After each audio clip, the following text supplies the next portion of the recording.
Nama saya Emmanuel Dapaloka, di sini di Gereja Santa Clara melayani di bidang komunikasi atau komunikasi sosial yang membidangi penerbitan majalah dan kerja-kerja komunikasi yang lainnya untuk memperkenalkan Gereja Santa Clara.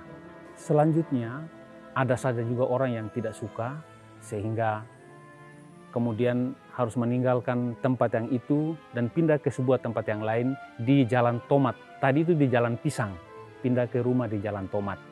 Dalam perkembangan selanjutnya ada juga orang yang tidak mau, tidak suka ada di situ, sehingga kemudian diminta oleh Yayasan Darmais sendiri pada pasca tertentu, pada tahun tertentu mereka diminta untuk inilah yang terakhir kalian di sini.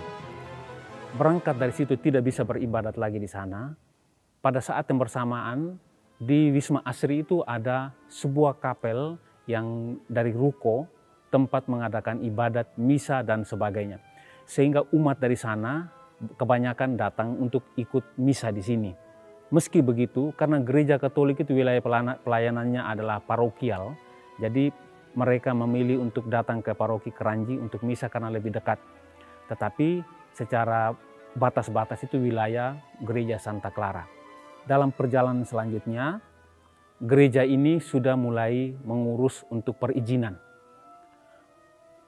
Sejak awal, ketika ini menjadi paroki pada tanggal 11 Agustus 1998, sudah ada keinginan-keinginan dari umat, dari pengurus gereja, agar kita memiliki gereja sendiri. Dan kemudian seperti yang kita lihat ini, prosesnya tidak mudah. Perizinannya berdasarkan SKB 2 Menteri, yang dengan berbagai kewajibannya sungguh tidak mudah. Berganti-ganti kepanitiaan sampai 17 tahun kemudian baru bisa mendapatkan izin itu. Itu pun diiringi dengan berbagai protes. Kami mengalami demonstrasi yang cukup besar itu sebanyak 4 kali. Dan pernah ada ultimatum agar ini pembangunan gereja dihentikan karena banyak orang tidak setuju. Tetapi karena sudah memenuhi semua persyaratan, baik secara administrasi dan kemudian keterterimaan kami dengan masyarakat sekitar, akhirnya bisa dilanjutkan terus, juga berkat kegigihan dari wali kota Pepen yang mengatakan dengan tegas, saya tidak akan mencabut izin ini karena sudah memenuhi syarat kecuali kalian menembak kepala saya. Itu sebuah pernyataan yang sangat heroik menurut saya, dan pernyataan itu juga membuat Bekasi ini dalam arti tertentu naik kelas dalam hal toleransi. Dalam penelitian setara institut sebelumnya, dari 97 kota yang diteliti, kota Bekasi ini ada di urutan ke-96. Tetapi dengan kegigihan itu melonjak ke angka 36, kemudian dia naik lagi ke angka 6, dan sekarang posisinya di urutan ketiga. Luar biasa kota Bekasi dalam hal toleransi.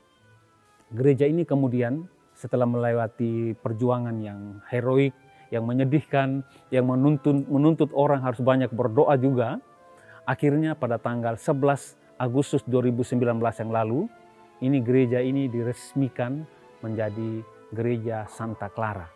Artinya begini, sebagai bangunan dia baru 4 tahun. Tetapi sebagai sebuah paroki yang namanya Paroki Santa Clara dengan wilayah pelayanannya itu sudah 25 tahun.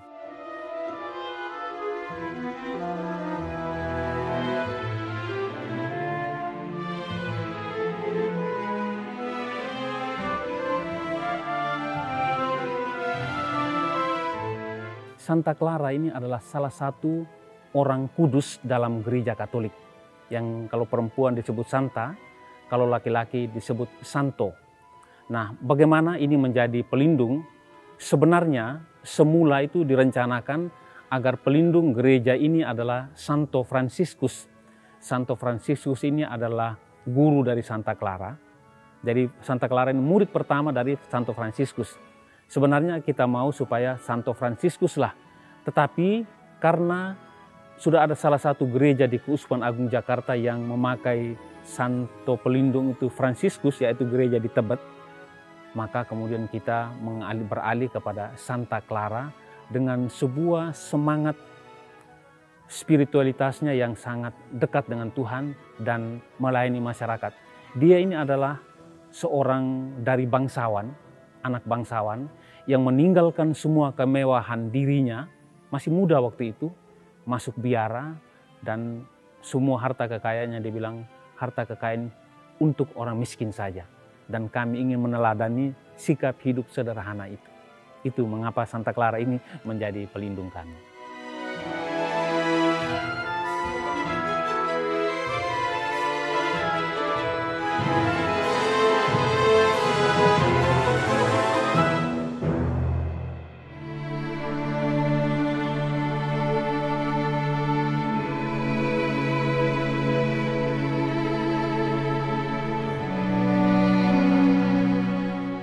Pembangunan gereja ini kami harus akui secara terus terang ini merupakan peran banyak orang dari berbagai tempat, dari berbagai wilayah, daerah, dan mungkin juga dari luar negeri. Tetapi kami sejak semula menyadari bahwa ini adalah gereja kami. Dengan demikian kamilah yang harus berperan sekecil apapun itu, agar dengan itu rasa memiliki itu tumbuh. Karena kalau kami hanya dikasih, kami sendiri tidak memberi, maka kami tidak merasa ini sebagai gereja kami. Bentuk konkretnya adalah ada sumbangan dari umat yang dikoordinir melalui lingkungan-lingkungan, ada dana yang mereka kumpulkan, ada juga yang secara sadar merasa ini saya punya dana lebih, saya sumbangkan untuk gereja. Itu satu. Yang kedua, kami melakukan untuk pembangunan gereja ya, kami melakukan beberapa kali malam dana. Dan itu kan mendapatkan dana cukup. Lebih dari itu, gereja ini dengan romonya dan dengan anggota kornya, paduan suaranya maksud saya, itu berkeliling dari satu gereja ke gereja yang lain di Keuskupan Agung Jakarta. Artinya hanya ke gereja-gereja Katolik. Di sana romonya berkhotbah, paduan suaranya mengisi kor, lalu meminta bantuan umat di situ untuk menolong kami. Nah, kami sangat terbantu dari situ. Selain juga ada donatur-donatur yang juga membantu. Dan untuk itu semua kami dari hati yang paling dalam mengucapkan terima kasih, karena kalau bukan mereka semua, gereja semegah ini tidak ada.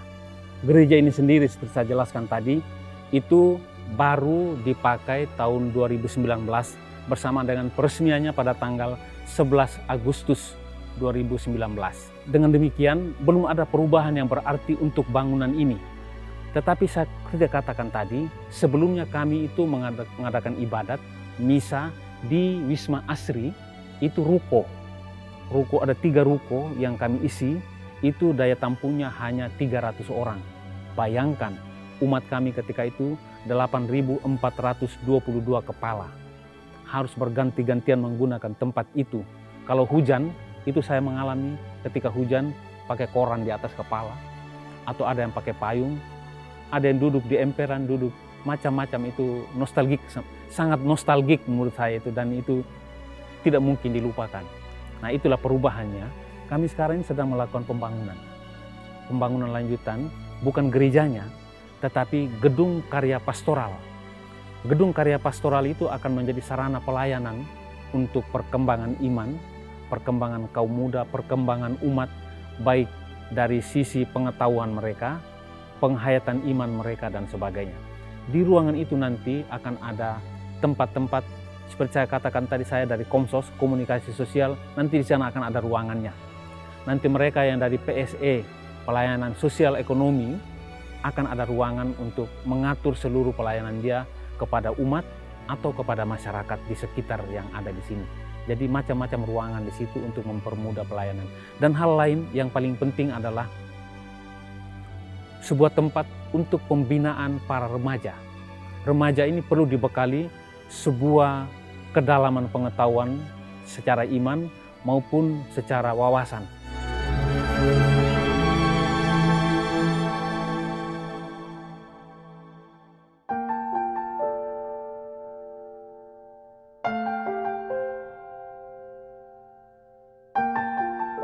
Saya namanya Romo Kristinus Mahulae, seorang kapusin yang bertugas di paroki ini. Saya bertugas di paroki ini hanya sebagai Romo pembantu, bukan Romo paroki.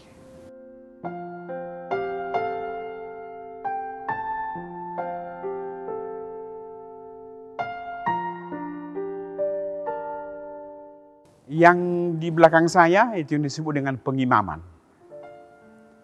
Situ banyak hal ada, ya.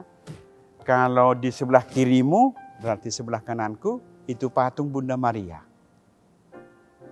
Yang di sebelah kananmu, sebelah kiriku, di belakang sana, itu patung Yesus. Ya, kembali ke gagasan utama dari luar tadi, Maria dan Yesus. Oke, kita masuk ke tengah. Ya. Yang terutama di sana ialah salib itu. Salib ini disebut salib San Damiano. Salib ini ada di satu kapel kecil di Assisi. Kapel itu bernama San Damiano. Fransiskus, ya, seorang anak muda dari Italia Assisi, menjadi pengikut Yesus. Fransiskus ketika lewat di gereja, di kapel yang disebut San Damiano, dia masuk ke gereja itu dan di situ ada salib yang ini. Jadi enggak sekarang yang ada dengan kita di sini, ya kira-kira kopinya lah. Yang aslinya kalau mau sekarang di gereja Santa Clara yang ada di Assisi. Jadi salib ini dari abad ke-5. Ada di mana? Ada di Ortodoks, ada di gereja Ortodoks. Maka satu studi yang sangat panjang dari para ahli, bagaimana bisa dari Eropa Timur abad ke-5 berarti tahun 400 ya. Bagaimana dari tahun 400 salib itu sampai ke gereja kecil di pinggiran kota Assisi.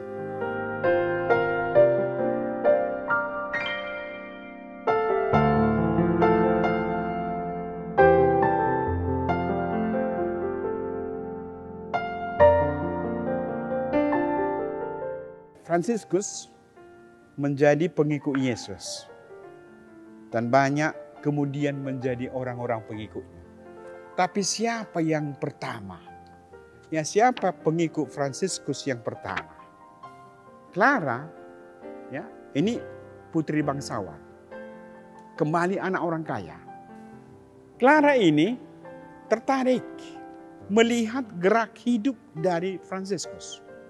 Bagaimana Fransiskus, anak seorang kaya, meninggalkan semuanya, mau menjadi miskin untuk mengikuti Yesus. Satu waktu, Fransiskus berkhotbah di gereja yang disebut Santo Giorgio di Assisi. Clara hadir. Dan dia sangat tertarik melihat pribadi. Dia menyimak, dia merenungkan hidup Santo Fransiskus. Akhirnya, ya ini perjalanan panjang yang bukan tiba-tiba. Akhirnya Santa Clara memutuskan meninggalkan harta orang tuanya, meninggalkan keluarganya dan menjadi pengikut Fransiskus. Clara menjadi pengikut Fransiskus. Dia menjadi, katakanlah tanda petik, murid pertama dari Fransiskus. Clara ini kemudian diikuti oleh adiknya Agnes. Fransiskus menempatkan Clara ini di gereja San Damiano. Tempat salib itu. Tempat salib yang bersuara kepada Fransiskus. Fransiskus menempatkan Clara bersama saudari-saudarinya di gereja San Damiano. Clara ini juga menjadi orang yang sangat memperhatikan seperti Bunda Maria, aku ini hamba Tuhan. Seperti Yesus, bukan kehendakku, tapi kehendakmu. Maka Clara ini juga merenungkan dan menghidupi ini. Clara ini menjadi orang kudus. Orang hidup yang sudah menjadi kudus. Banyak tanda-tanda heran yang dilakukan oleh Clara ketika dia masih hidup. Tanda heran yang paling utama ialah, kalau di sana kamu lihat ada satu patung kecil, ada patung di situ, satu patung yang memegang apa? Namanya monstrans. Apa monstrans itu? Tempat menghormati tubuh dan darah Kristus. Yang dirayakan dalam perayaan Ekaristi itu ditempatkan di sana dan orang bersembah sujud di sana. Maka Clara bersama teman-temannya setiap hari bersembah sujud di hadapan sakramen Maha Kudus. Satu ketika serdadu-serdadu dari utara yang disebut dengan Saracen mau menyerang Assisi, mau menghancurkan Assisi, termasuk gereja San Damiano, Clara berdoa kepada Tuhan. Dan apa yang dilakukan Clara? Dia mengambil monstrans itu dan mengunjukkannya kepada semua. Ya, menunjukkannya kepada semua serdadu-serdadu. Itu karya Tuhan. Bagaimana terjadi? Tanya nanti Tuhan. Itu karya Tuhan. Semua serdadu itu ketakutan dan melarikan diri.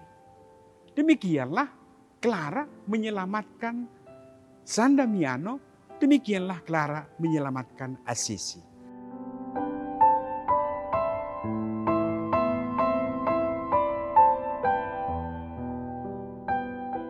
Yang menjadi pemimpin gereja Katolik di Keuskupan Agung Jakarta adalah Uskup Jakarta. Uskup Ignatius yang kardinal itu, beliau menjadi pemimpin gereja Katolik yang di sini. Kemudian apakah Uskup Ignatius bisa bertindak sekehendak hati? Tidak. Harus tunduk ke mana? Ke Paus. Maka Paus yang menjadi pimpinan tertinggi, dari situlah turun ke bawah. Jadi Paus, para uskup, ya, karena kita bicara paroki, para uskup, romo-romo paroki. Romo-romo paroki pada pembantu-pembantu awam, itu yang disebut dengan Dewan Paroki Harian. Garis ini, tak mungkin DPH memutuskan sesuatu, Dewan Paroki Harian, tak mungkin memutuskan sesuatu tanpa romo paroki. Dan tak mungkin romo paroki memutuskan sesuatu tanpa konsultasi dengan uskup. Jadi kepemimpinan dalam gereja Katolik, ya,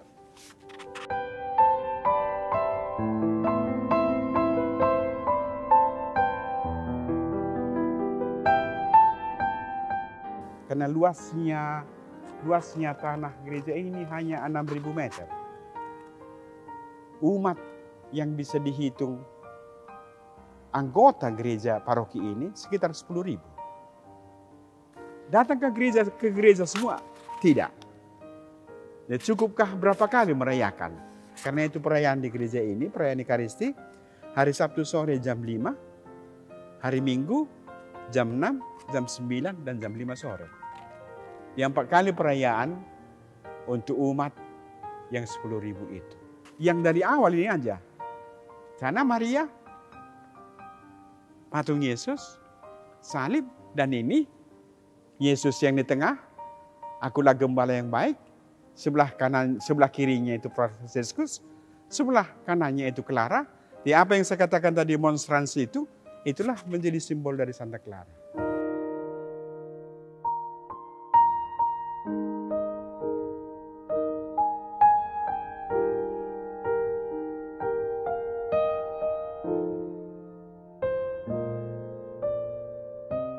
Selamat siang, saya Rasnius Pasaribu, Sekretaris 1 Dewan Paroki Harian periode 2011-2017.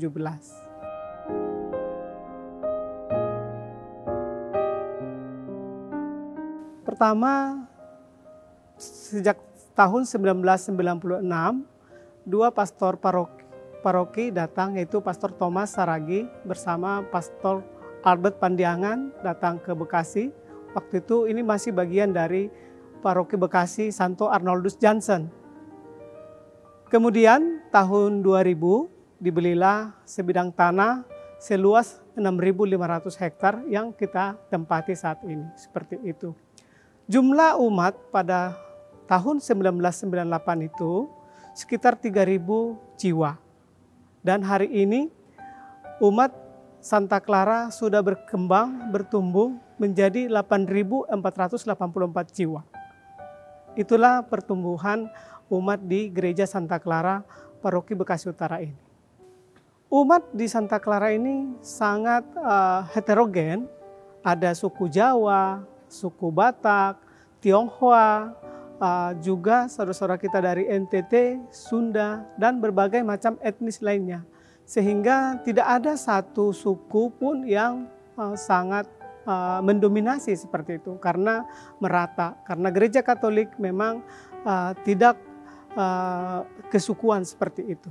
Di sini ada yang namanya komunitas kategorial, ada yang namanya Legio Maria, kemudian ada juga marriage encounter. Ini biasanya pasangan suami istri seperti itu, sehingga mereka itu berpasang-pasangan kalau yang namanya marriage encounter ini. Kemudian juga ada namanya OFS, Ordo Fransiskan Sekular. Ini adalah ordo ketiga dari OFS seperti sendiri. Mereka juga memiliki pimpinan tertinggi, tetapi ini bukan imam atau bukan religius, tetapi para awam Katolik yang membaktikan diri mereka untuk menghidupi nilai-nilai dari Fransiskus Assisi seperti itu. Kemudian di samping itu juga ada komunitas kategorial Floba Morata, saudara-saudara kita yang dari Provinsi NTT. Mereka biasanya juga membantu KOR, membantu untuk tata tertib ketika misa, dan juga lain sebagainya. Dan juga ada yang namanya komunitas kategorial Ikatan Keluarga Katolik Sumatera Utara. Nah, ini adalah keluarga-keluarga Katolik yang berasal dari Sumatera Utara, ada yang dari Batak, Simalungun, Caines, ada yang dari Nias, dan sebagainya, yang mereka perantauan dari Sumatera Utara ke Bekasi seperti itu. Itu kegiatan-kegiatan yang mereka lakukan itu hampir sama, ya, berkumpul bersama, berdoa, lalu juga membantu KOR di jadwal tertentu. Kemudian juga mereka kadang-kadang membantu tata tertib ketika misa yang sudah dijadwalkan oleh seksi-seksi liturgi seperti itu.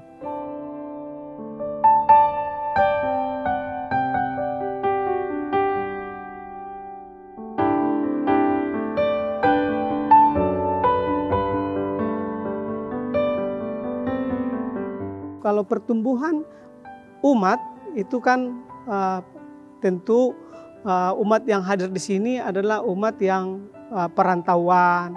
Kemudian yang tentu adalah umat yang lahir dari umat Katolik sendiri, kemudian mereka dibaptis sehingga menjadi Katolik seperti itu. Kalau yang dikatakan misalnya dari agama lain yang masuk Katolik, itu biasanya melalui proses panjang yang disebut dengan katekumen. Mereka harus mempersiapkan diri minimal 1 tahun, mengikuti proses belajar untuk menjadi Katolik, sehingga ketika mereka sudah siap menjadi masuk ke dalam gereja Katolik, itu sudah sungguh-sungguh memahami bahwa mereka tidak dalam keadaan terpaksa masuk di dalam gereja Katolik seperti itu.